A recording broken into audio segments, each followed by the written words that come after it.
We are looking at temperatures that are in the 20s across the area. 25 in Waukegan and O'Hare, and Midway is 23 in Aurora. Kankakee, you're at 27. It's really chilly out toward Ottawa, 16, but you're starting to see some clearing. That's why the temperatures have dropped out there. 25 in Valparaiso right now. It feels like the teens everywhere, even single digits in Ottawa, where you have seen some clearing. But it's 11, as it feels like in Aurora, 19 in LaPorte, 16 at Midway. So you need all the winter gear, yes, once again today.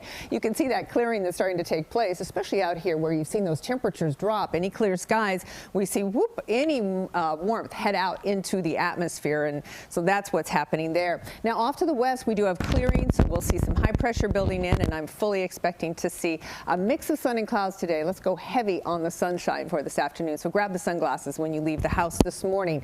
We do have our next storm system. It is churning away in Texas, bringing in plenty of snow in parts of Texas. This is going to lift up past our area, putting us in a wintry mix tomorrow. Some will see snow, some will see freezing rain, some will see plain old rain. So here we are today. We have our sunshine. Here come the clouds tonight. Here comes that mix. It starts perhaps as a little snow. The pink would be a wintry mix. That moves through the area. And then this will possibly end tomorrow night as a little bit of snow before it is gone. We get another quick system coming in here on Saturday night and into Sunday morning. But for the most part, we're going to be just looking at a mess tomorrow. But it's going to be, I think, late morning into mid-afternoon. That's going to be the key time for any sort of frozen precipitation around here.